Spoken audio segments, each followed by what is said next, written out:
Hola hola shapfere bafethu hambani lapho. Sesifikile ke lana leni invasion of privacy bafethu. Ukutshela manje. Yebo uproud noma ukubhala.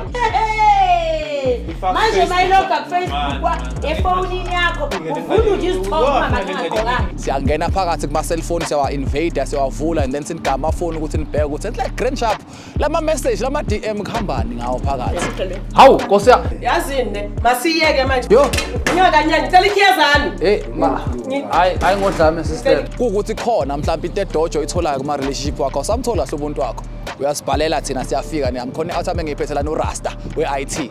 Ulande ngindoda namarasta ukuthi nize la uzongitshela into ngitshela. Amabene lapho. Ayiyongo leli. Hey, awuthiyaphi? Ayiyongo. Body count yenyuka ngathi aviator. Upho uhlakana phi wena efonini yami. Yathema nemali yami ayingumpani wakho lo muntu. Shoot amanye ama message ulile liyawadelete. Vele ngiyadelete. Uyini picture? Akusilo mfana. Ungiletha la ungiletha ukuthi ngizokuzela ama date ama interview ama date kanti uzovula ama phone. Vele.